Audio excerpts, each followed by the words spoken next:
All right, joining me now is a member of Team Canada on the PGA Tour and a member of Team TaylorMade as well, PGA Tour rookie Michael Gligic. Michael, thanks so much for taking the time to chat with me a little bit. These are some crazy times, so we're reaching out to our members of Team Canada just to see, A, how they're doing and how they're spending the time. So, Michael, let's start there. How are you feeling? Everybody in your family happy and healthy? And I guess you're bunkering down in Jupiter, Florida. Yeah, we're all good. My wife and I are down here in South Florida. We figured, if we're going to hibernate, we might as well do it in the sunshine. So, yeah, we're still hanging out down here. Now, I'm just curious because, in the golf community right now, we've had a bit of a discussion. A lot of us are saying, maybe one of the safest places to be is actually on a golf course right now because it's not exactly a condensed area with, in terms of people and population. We're not on top of each other, outside, fresh air, etc. Are you getting out at all? Are you touching the golf club? Like, how much time do you spend with a golf club in your hand when we're in a situation like this that we've never kind of seen before? Yeah, it's a rare situation, but I actually went out and played yesterday for the first time in a couple of days, I guess. Actually played with Corey Connors and another Canadian, Miles Creighton, and almost adopted Canadian Adam Long on the PGA Tour. So we went out to our home course and we had some fun, and it was nice to kind of get back out there. But yeah, it does seem a little weird on the golf course. It's definitely empty, but we also feel pretty safe out there. I know people have been saying, golf courses are still okay and whatnot. So we were just taking, some extra precautions and, touching the pins with our gloves on instead of our bare hands and whatnot. So, yeah, it's a little strange, but, we made the most of it.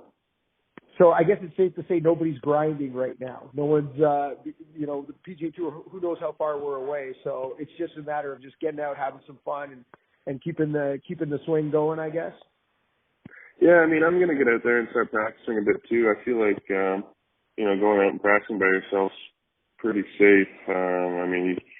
You pull up to the golf course, head to the back of the range by yourself, and just hit away. So I'm probably going to start doing that a bit. But once they pull the plug on the next bunch of weeks here, I did just take a couple of days off and kind of relax and also try and figure out what's going on and stock up on a little bit of food in case stuff does shut down. But yeah. Okay, well that's a great segue. Michael, because a lot of us and a lot of your fellow tour pros been out on social media saying, hey, I was going to get in shape. I was going to get ripped during this time off. And instead, the Doritos are winning and the ice cream is winning. So what have your habits been like? I know it's only been a short period of time, but, for us here in the Great White North still in Toronto, I got to tell you, the red wine and the ice cream's winning in the Zecchino household right now, and I'm not too sure I'm going to like the way I look on the other side of this. So what are you doing with your time? Are you binge watching some TV? What movies have you seen? How are we killing time these days?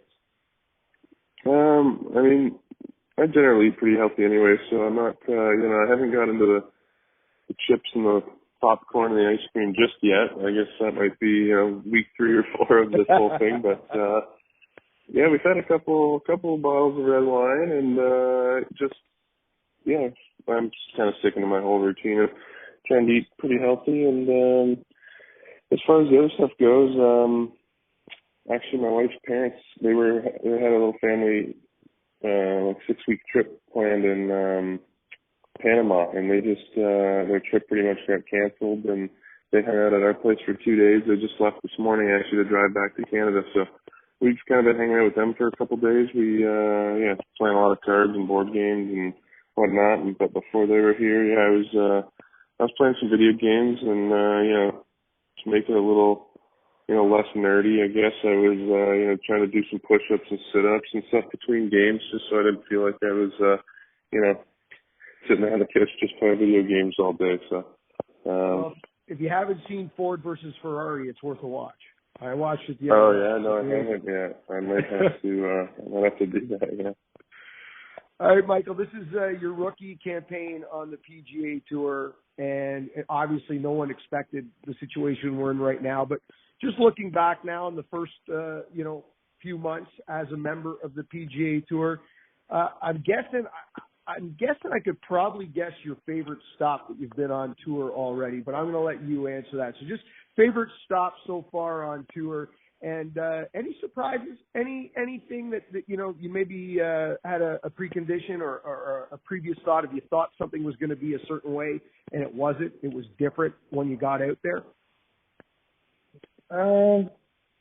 Not really. I tried to just dumb down the whole situation of being a PGA Tour rookie and just treat it like it's any other Mackenzie Tour or Corn Ferry Tour event.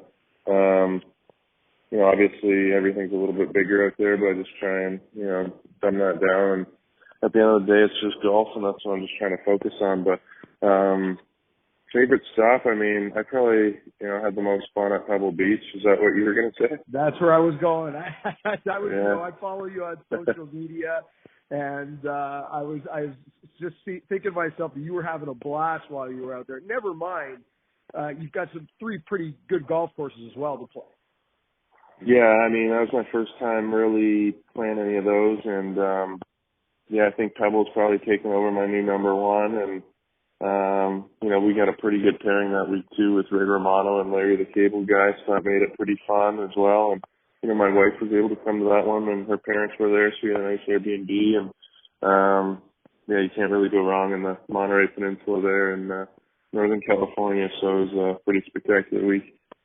Michael, I got to tell you, before I let you go, it's funny you mentioned that because, I'm doing my PGA Tour radio duties, and we used to work the Bridgestone Invitational, which was in Akron, Ohio.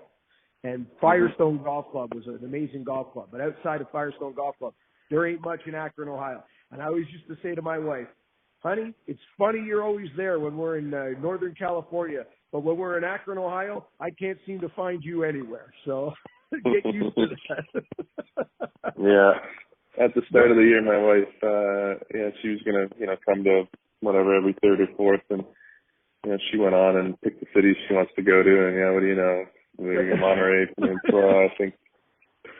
Michael, she came to the Honda, which was in our backyard too. But you can imagine for the wives, they definitely want to come to the Montereys of the world for sure. Yeah, Michael, thanks so much for taking the time. Stay safe, stay happy. I hope this is not as long as we think it might be. Right now we're suspended, I guess, right up to the PGA Championship, and then that has been postponed. So we'll see what's on the other side of that. I'm really hoping, as I'm sure you are, that we get our Canadian Open off and going because as Canadians that love this game, that are attached to this game, obviously that's a big one for us. So hopefully we get to resume this before our Canadian Open comes along. Yeah, absolutely. I think we're all hoping for that, and especially the Canadians. Great venue this year, so I think everyone's looking forward to that. And let's hope that everything turns around and we can pull that one off. All the best, Michael. Take care. Yeah. Thanks, Mark.